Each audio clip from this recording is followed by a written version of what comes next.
जिनके द्वारा BRD medical college से इस पेशेंट को शिफ्ट किया गया। गोरखपुर बीआरडी कॉलेज से चौंका देने वाला एक बड़ा मामला सामने आया।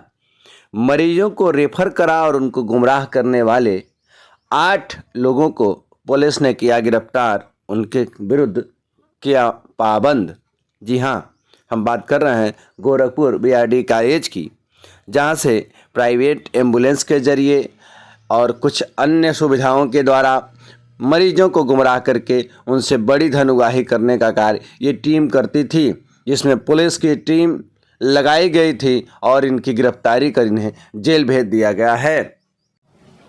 एक सूचना प्राप्त हो रही थी कि कुछ ऐसे लोगों का गैंग एक्टिव है जो बाहर से रेफर हो करके मेडिकल कॉलेज आने वाले पेशेंट्स व उनके तीमारदारों को डॉक्टर के चिकित्सीय इलाज से पहले ही भ्रमित कर या उनको डरा धमकाकर, झांसा देकर एम्बुलेंस के माध्यम से, अपनी प्राइवेट एम्बुलेंस के माध्यम से कुछ ऐसे हॉस्पिटल्स में ले जाकर के भर्ती करा रहा है जहां पर या तो उस बीमारी का इलाज नहीं है या उसमें इलाज की गुणवत्ता नहीं है। और इस पूरी प्रक्रिया में उस हॉस्पिटल द्वारा तीमारदार से या पेशेंट से लाखों में जो फीस जमा कराई जा रही है उसका कमीशन इस दलालों द्वारा अपने में बांटते हुए और कुछ और लोगों में बांटते हुए एक पूरा गैंग संचालित किया जा रहा है। इस संबंध में एक मुकदमा थाना रामगढ़ ताल पर पंजीकृत हुआ है, जिसमें कि सीएमओ साहब व उनकी टीम द्वारा एक हॉस्पिटल जो कि थाना रामगढ़ ताल क्षेत्र में स्थित है, उसको जब एक सरप्राइज चेक किया गया या रेड किया गया तो ये पाया गया कि दलालों के इस गैंग द्वारा पेशेंट्स को वहां पर ला करके भर्ती किया गया। जो चिकित्सा सुविधा वहां पर होनी चाहिए थी, जिसमें वो रजिस्टर्ड है, वो सुविधाएं वहां पर नहीं थी। मृत्यु होने के उपरांत भी पेशेंट को डेड डिक्लेयर नहीं किया गया था और जिस पर्टिकुलर डॉक्टर जो कि वहां पर फुल टाइम के रूप में होने चाहिए और जिनके नाम से वो हॉस्पिटल वहां पर रजिस्टर्ड है, उनके द्वारा वहां पर चिकित्सीय सुविधाएं नहीं दी जा रही थी और ना ही पेशेंट के तीमारदारों को इसकी सही जानकारी दी जा रही थी। इस संबंध में मुकदमा पंजीकृत किया गया है और इस पूरे गैंग के 8 लोग अरेस्ट किए गए हैं, जिसमें कि उस हॉस्पिटल के संचालक, उस हॉस्पिटल के डॉक्टर, इसके अतिरिक्त वो दलाल जो जिनके द्वारा बीआरडी मेडिकल कॉलेज से इस पेशेंट को शिफ्ट किया गया, एम्बुलेंस चलाने वाले और बीआरडी मेडिकल कॉलेज की इमरजेंसी के बाहर स्ट्रेचर खींचने वाले एक व्यक्ति को भी अरेस्ट किया गया है। इनसे गहन पूछताछ हुई है। पूछताछ में काफ़ी और जानकारियां भी इसमें सामने आई। इस अरेस्टिंग के बाद इसमें और भी लोगों की जिनका कि इसमें शामिल होना पाया गया है, उनके ऊपर भी कार्रवाई की जाएगी। चार्जशीट लगाने के उपरांत इसके ऊपर गैंगस्टर की भी कार्रवाई की जाएगी। आगे चल करके इस तरह की घटनाएं ना हो, इस तरह की परिस्थितियां ना बने, तो जिला प्रशासन, स्वास्थ्य विभाग, बीआरडी मेडिकल कॉलेज और पुलिस प्रशासन द्वारा ज्वाइंटली इसमें और कार्रवाइयां आगे आने वाले दिनों में भी की जाएंगी। कैसे इस चीज़ को रोका जाए उसके ऊपर भी काम किया जाएगा और अगर नियमों में या वहाँ की प्रोसीजर में कोई तब्दीली लानी है तो उसको भी लाया जाएगा। बाहर से आने वाले मरीज या लोकल मरीज जो आमतौर पे जो गरीब वर्ग से रहते हैं, उनको एक अच्छी स्वास्थ्य सुविधा मिल सके, उनका सही इलाज हो सके और कोई भी उनके साथ धोखाधड़ी ना कर सके, इसी कारण से कार्रवाई की गई है। और इस समय पर सभी विभागों की बहुत अच्छी कोऑर्डिनेशन के साथ ये कार्य किया जा रहा है। आगे चल के भी ऐसे लोगों के ऊपर या ऐसे हॉस्पिटल संचालक के ऊपर जो इस तरह से मरीजों की जान माल के साथ या जान के साथ खिलवाड़ करते हैं, उनके ऊपर भी बहुत कठोर कार्रवाई की जाएगी।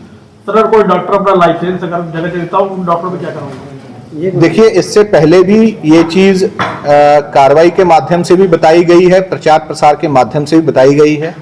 मैं पुनः सभी चिकित्सकों को, सभी डॉक्टर्स को एक अनुरोध करना चाहूंगा कि जो रजिस्ट्रेशन की प्रक्रिया है, उसके जो नियम है उसका अक्षर से पालन करें।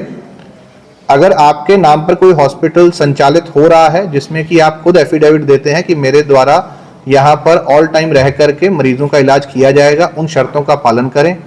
कोई भी चिकित्सक अगर इस तरह की चीज का उल्लंघन करता है, स्वयं वहां रह करके इलाज नहीं कर रहा है, या उन अपनी डिग्री या अपने अपने जो उसके पेपर्स हैं उनको किसी लोभ लालच में आकर के लिए गलत काम के लिए इस्तेमाल करने के लिए देता है, तो वो भी इस क्राइम का भागीदार बनेगा और उसके ऊपर भी कार्रवाई की जाएगी। सर, कार्रवाई के बाद फिर दोबारा खुल जाते हैं, ऐसा घटना ना हो उसको देखिए, पूर्व में ऐसी घटनाएं जब भी सामने आई हैं तो मुकदमा लिखने के बाद अरेस्टिंग भी हुई है, उसमें गैंगस्टर एक्ट की कार्रवाई भी हुई है, कुर्की की कार्रवाई भी हुई है।